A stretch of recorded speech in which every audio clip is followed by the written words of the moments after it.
frames capture பண்ணுங்க future build பண்ணுங்க Sastra Viscom admission நடைபெற்று கொண்டிருக்கிறது இப்பவே அப்ளை பண்ணுங்க MCR Pure Cotton Club formals and casual shirts summer holidays வந்தாச்சு நம்ம GT holidays வந்தாச்சு South India's #1 travel brand 18 வயசு முடியறதுக்கு முன்னாடியே கிளம்பி போனவர் வந்து 32 வயசுல தான் திரும்பி வந்தாரு. திரும்பி வந்தது லிட்டரலி ஒரு பையனுக்கும் அம்மாவுக்கும் ஒரு honeymoon period.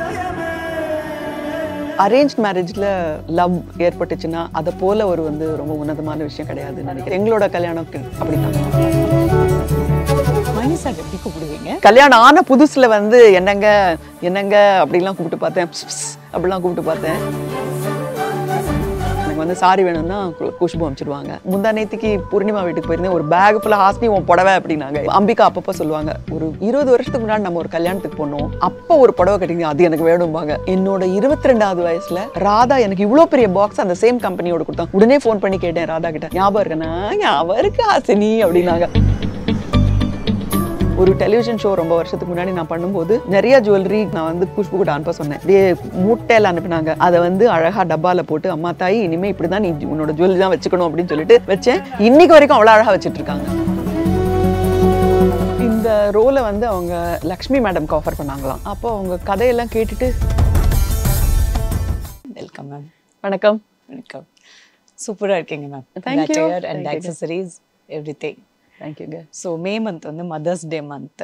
So Suhasini ma'am பேரண்டிங்கில் உங்களுடைய மகன் நந்தன், ஸோ அந்த பாண்டிங் இவ்வளோ ஃப்ரெண்ட்லியாக இப்படி தான் என்னோட பேரண்டிங் அப்படின்னா என்ன டிப் கொடுப்பீங்க மேம்? அவன் வந்து 14 வருஷம் வெளிநாட்டில் இருந்ததுனால அவனோட ஃபார்மேட்டிவ் இயர்ஸில் எனக்கு அவ்வளவா தெரியாது எப்படி இருந்ததுன்னு. ஸோ அதையும் மீறி அவன் வந்து இந்தியாவுக்கு தான் திரும்பி வரணும்னு வந்திருக்கிறது வந்து ஒரு வரப்பிரசாதமா இருக்கு இப்போதைக்கு எனக்கு. ஸோ அதனால வெளிநாட்டில் விரும்பி படிக்கிறது. 18 வயசுல 18 வயசு முடியறதுக்கு முன்னாடியே கிளம்பி போனவர் வந்து 32 வயசுல தான் திரும்பி வந்தாரு.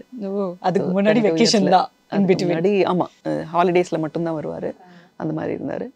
ஸோ பட் நான் வந்து மற்ற பேரண்ட்ஸ் மாதிரி என் பையன் இல்லாமல் மிஸ் பண்ணேன் அப்படிலாம் இல்லை. அவன் வந்து தன்னோட நாலேஜை தேடி போனான். அதுக்கு வந்து நான் குறுக்க இருக்க முடியாது. அது இங்கே எல்லாம் அங்கே அந்த ஊரில் தான் இருக்குன்னு சொல்லிட்டு போனான். போயிட்டு பட் இப்போ திரும்பி வந்தது இது வந்து லிட்ரலி ஒரு பையனுக்கும் அம்மாவுக்கும் ஒரு honeymoon period. So I'm enjoying it. இப்போ 14 வருஷம் இல்லாத பையன் இப்போ திரும்பி வந்திருக்கான். முக்கியமாக என்னோட பொறுப்புகள் எல்லாம் எடுத்துக்கிறத பார்க்கும்போது எனக்கு ரொம்ப சந்தோஷமாகவே இருக்கு. ஓகே. நல்ல ஃப்ரெண்ட்லியான டாக்கிங் எல்லா கான்வர்சேஷனும் இருக்கும். ஆனா கொஞ்சம் அவன் ஷை. சில விஷயம்லாம் நான் பர்சனலா கேட்டா போமான்னு சொல்லிட்டு போய் ரூம்ல கதவை தப்பா போட்டுடுவான். அந்த கேர்ள்ஸ் கிட்ட மதர்ஸ் பேசுற அளவுக்கு அந்த ஃப்ரீடம் வந்து பாய்ஸ் கிட்ட இருக்காது இல்லையா? கேர்ள் பேபிஸ்னா எல்லாத்தையும் பேசிடுவாங்க. ஆமா ஆமா, மதர் டாட்டர் அந்த இதுக்குள்ள அந்த மாதிரி பையன் சன் அண்ட் மதருக்கு வராது. நீங்க அம்மா கிட்ட எல்லாமே பேசுவீங்க?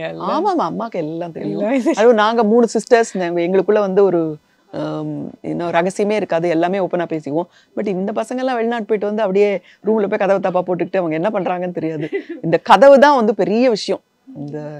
அதான் என்னோட ஃப்ரெண்டோட அப்பா சொல்லுவார், எப்போ நீ வீடை கட்டி உன்னோட பையனுக்கும் பெண்ணுக்கும் கதவை தப்பா போட்டுக்கிற உரிமை கொடுத்தியோ அன்றைக்கே அவங்க உன்னை விட்டு போயிட்டாங்கன்னு. அதை நாங்கள் கதவை தப்பா போடுற உரிமை கொடுத்ததுனால ரொம்ப இழுத்து பக்கத்தில் வச்சுக்க முடியாது. நிச்சயமாக எங்கள் அப்பா அம்மாலாம் எங்களெல்லாம் விட பெட்டர் பேரண்ட்ஸாக இருந்தாங்கன்னு தான் நான் நினைக்கிறேன். டெஃபினட்டா அந்த ஒரு டேலண்ட் எங்களுக்கு கொடுக்கல எங்க அப்பா அம்மா அப்படின்னு தான் நினைக்கிறேன். நான் சின்ன ஆசை, மணி சார் எப்படி கூப்பிடுவீங்க? மணின்னு தான் கூப்பிடுவேன். கல்யாணம் ஆன புதுசுல வந்து என்னங்க என்னங்க அப்படிலாம் கூப்பிட்டு பார்த்தேன், அப்படிலாம் கூப்பிட்டு பார்த்தேன். அது எப்படி கூப்பிடுறதுன்னு தெரியல. ஆனா பிஸ் போடுவோம் வேற மாதிரி இருக்கு. எப்படி கூப்பிடுறதுன்னு தெரியல. பேர் சொல்லி கூப்பிடணுமா, என்னங்கன்னு சொல்லணுமா, இது பாருங்கன்னு சொல்லணுமா. அப்புறம் சில பேர் ஜீன் கூப்பிட்டுட்டு இருந்தாங்க. அப்போ ஹஸ்பண்ட்ஸ் எல்லாம் அப்படிலாம் கூப்பிடணுமா. அதுக்கப்புறம் அவங்க சிஸ்டரே சொல்லிட்டாங்க, சும்மா பேரை சொல்லி கூப்பிடு மணின்னு. அதனால மணின்னு தான் பேர் சொல்லி தான் கூப்பிடுவோம். உங்களை மணி சார் எப்படி கூப்பிடுவாங்க? சாதாரண ஹாசினின்னு கூப்பிடுவாரு. பட் தனியா இருக்கும்போது சு அப்படின்னு கூப்பிடுவாரு. சு தான் அவர் எனக்கு வச்சிருக்க பேரு சு. அப்படியா? ஆமா. என்ன லாங்குவேஜ்? சைனா லாங்குவேஜா? சுஹாசினியோட சு. ஓ சு ஷார்ட்டா. ஆமா, சுஹாசினியோட சு. அண்ட் எப்பயுமே ரொம்ப அழகா இருக்கீங்க மேம். உங்களோட ஆக்சசரிஸ், நீங்க போட்டிருக்கிற ஜும்கா, உங்களோட குர்த்தி கலர்ஸ் எல்லாமே. ஸோ அந்த சென்ஸ் பத்தி சொல்லுங்களேன். எனக்கு 2 குரூப் ஆஃப் ஃப்ரெண்ட்ஸ் இருக்காங்க. ஒன்று வந்து சவேரா ஹோட்டலோட மேனேஜிங் டைரக்டர் நீனா ரெட்டி.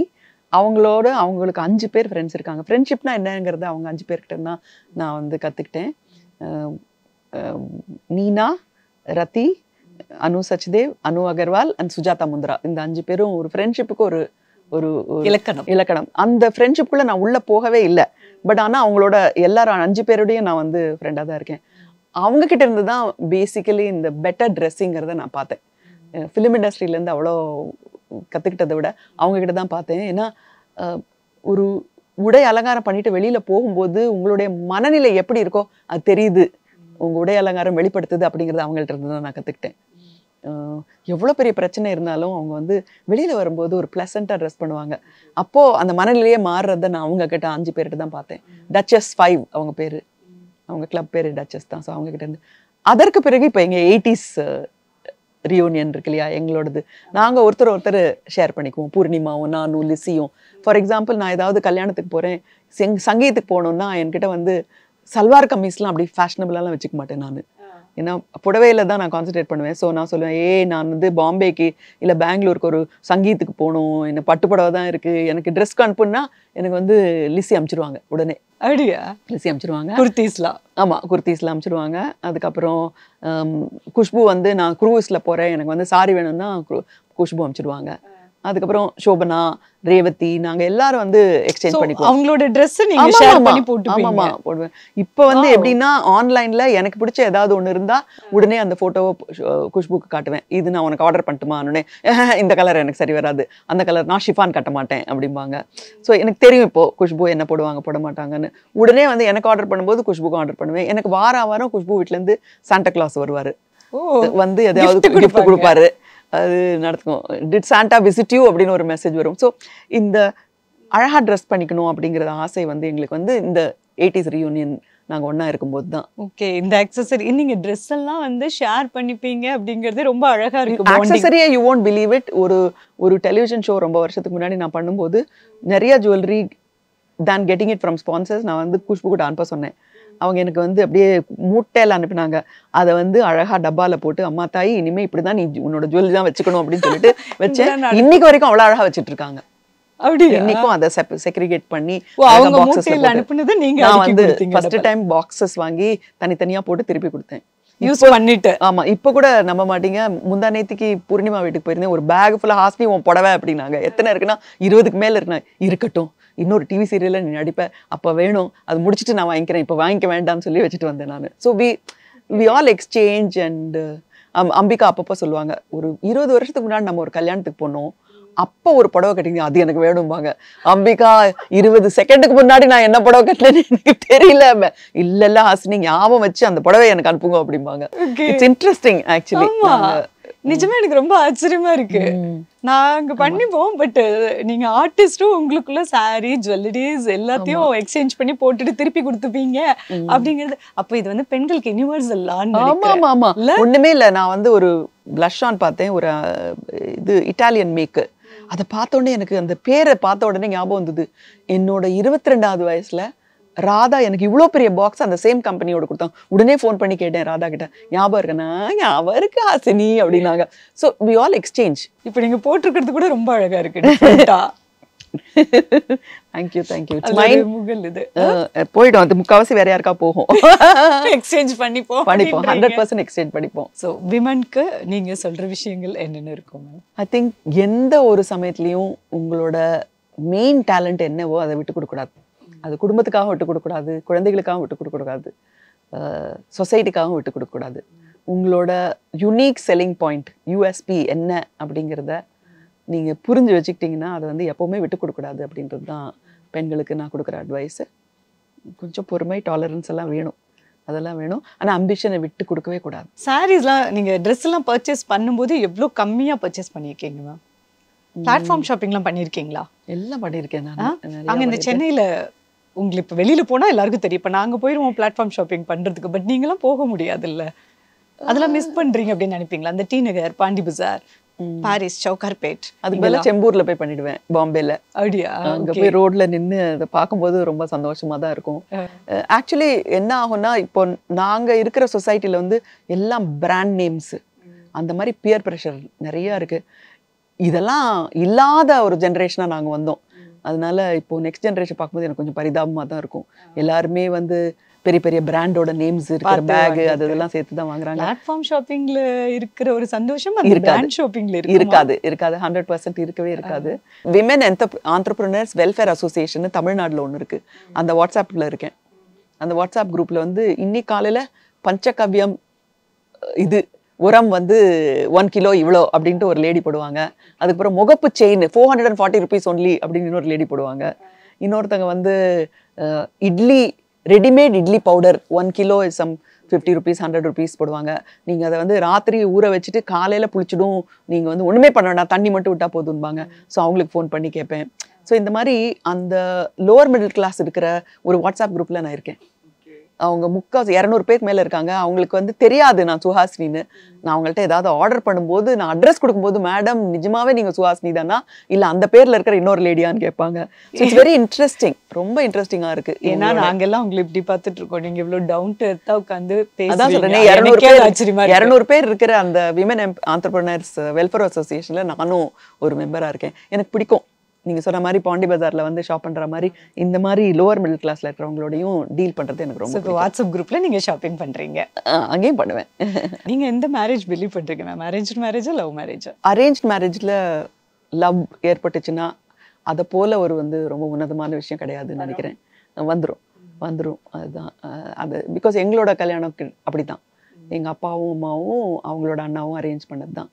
ஸோ அதனால அவங்க மற்ற பொருத்தங்களை எல்லாம் பார்த்துட்டாங்க. ஜாதகம் இல்லை, ஜாதகம் 2 பேரும் பார்க்க மாட்டோம். பட் மற்ற பொருத்தம்லாம் குவாலிட்டிஸில், அதுக்கப்புறம் ப்ரொஃபஷனில், அவங்களோட குணாதிசயங்களில் அவங்க பார்த்துட்டாங்க. எங்கள் 2 பேருக்கும் ஒத்து போகுமா, ஏதாவது காமன் இன்ட்ரெஸ்ட் இருக்காங்கிறது தான் நாங்கள் பார்த்தோம்.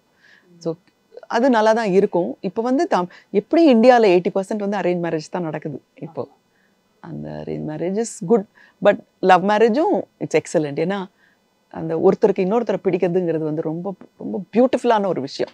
அதை வந்து ஃபீல் பண்ணாதான் தெரியும். அதை வந்து போய் தடாலடியாக போட்டு அடித்து கனிய வைக்க முடியாது. தானாக கனிகிற அந்த காதல்ங்கிறது வந்து ரொம்ப ஸ்பெஷலானது. அதை வந்து அப்பா அம்மா நிச்சயமாக ஒத்துக்கணும். ஒருத்தர் நமக்கு பார்த்தாலே தெரியும், ஒரு பையன் ஒரு பெண்ணை வந்து ரொம்ப விரும்புகிறான், அந்த பெண் வந்து இன்னொரு பையனையும் ரொம்ப விரும்புகிறாங்கிறப்போ அவங்க அப்பா அம்மாக்கே தெரியும்.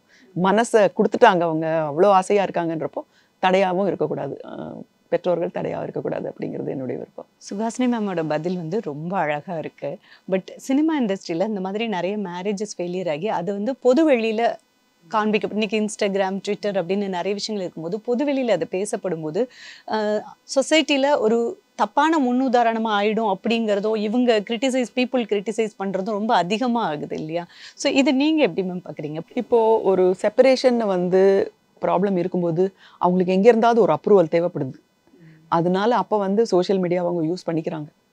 ஸோ அதனால சில பேர் வந்து அவங்களுக்கு விருப்பம் இல்லாமையே சோஷியல் மீடியாவில் அவங்கள பற்றி நிறையா சொல்லலாம்.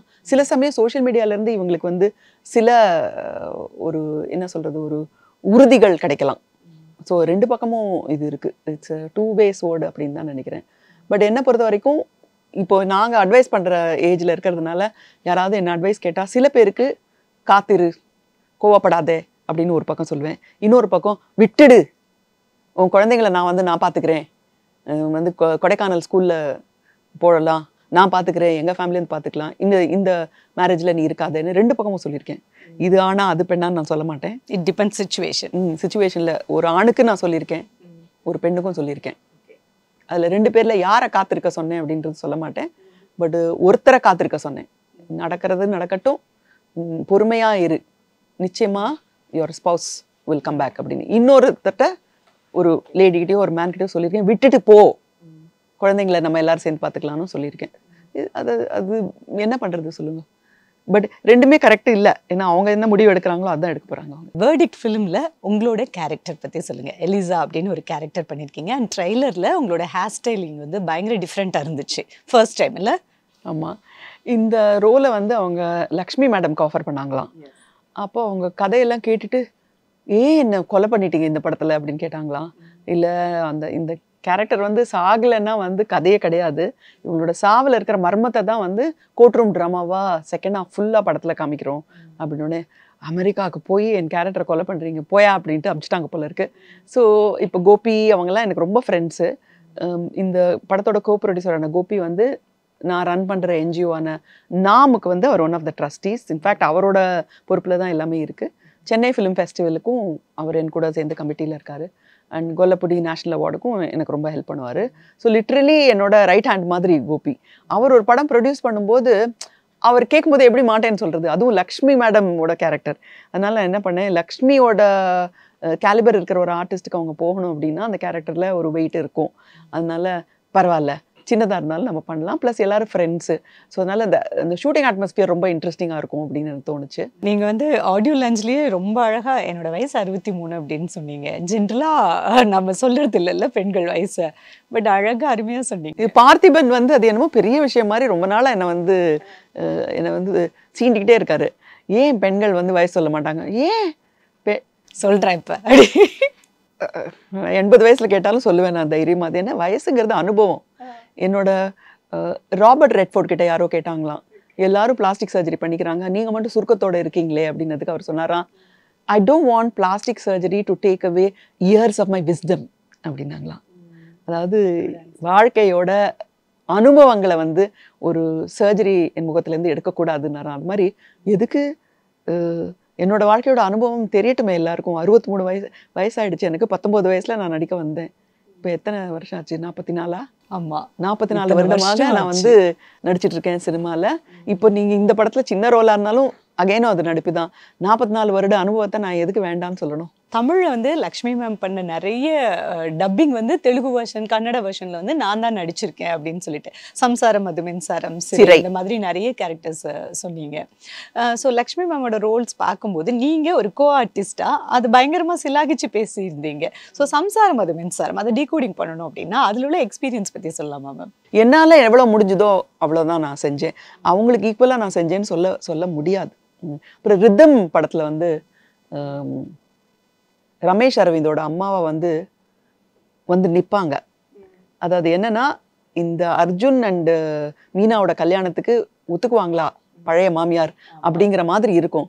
அப்படி வந்து அவங்க என்ட்ரி இருக்கும்போதே அவங்க ரியல் லைஃப்பில் 5'2", 5'3" தான் இருப்பாங்கன்னு நினைக்கிறேன். எனக்கு வந்து 6 அடி உயரம் தெரிஞ்சுது. ஓகே, அந்த நிற்கும்போது. அதுவும் ஒரு ஐயங்கார் லேடியாக வந்தாங்க. இப்போ எங்கள் பாட்டி, எங்கள் அத்தை எல்லாம் அந்த மாதிரி இருக்கிறவங்கள நான் பார்த்துருக்கேன். அந்த மாதிரி உருவத்தில் பார்த்துருக்கேன். ஒரு 6 அடியாக தெரிஞ்சாங்க. அப்போவே நினச்சேன், நம்ம ஹைட்டுங்கிறது வந்து அந்த ஸ்கேலை பொறுத்தது இல்லை, மனசில் இருக்கிற தைரியத்தை பொறுத்தது அப்படின்னு தான் நினச்சேன். ஸோ அது மாதிரி அவங்க பர்ஃபார்மன்ஸ் எனக்கு ரொம்ப பிடிக்கும். எல்லா படத்துலையும் அவங்களோடது ரொம்ப பிடிக்கும். ஆக்சுவலி நேரில் சொல்லியிருக்கீங்களா அவங்களோட ஆக்டிங் பிடிக்கும்? நேராக சொல்லியிருக்கேன்னா ஃபோன் பண்ணி சொல்லணும்னு நினைக்கிறேன். அவங்களுக்கு தெரியும் எனக்கு அவங்களோட ஆக்டிங் ரொம்ப பிடிக்கும்னு தெரியும். ஏன்னா ஒரு குடும்பம் மாதிரி தானே பழகிட்டு இருக்கோம். நான் அவங்க வீட்டில் போய் கோலுக்கு பாட்டெல்லாம் பாடி சுண்டெல்லாம் வாங்கி சாப்பிட்ருக்கேன். ஸோ அந்த வயசுலேருந்து பழக்கம் உண்டு அவங்களோட.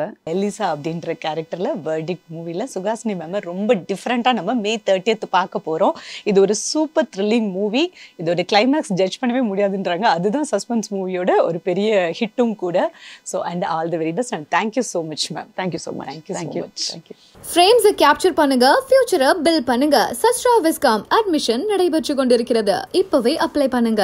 MCR Pure Cotton Club, formals and casual shirts. Summer holidays வந்தாச்சு, நம்ம GT Holidays வந்தாச்சு. South India's #1 travel brand.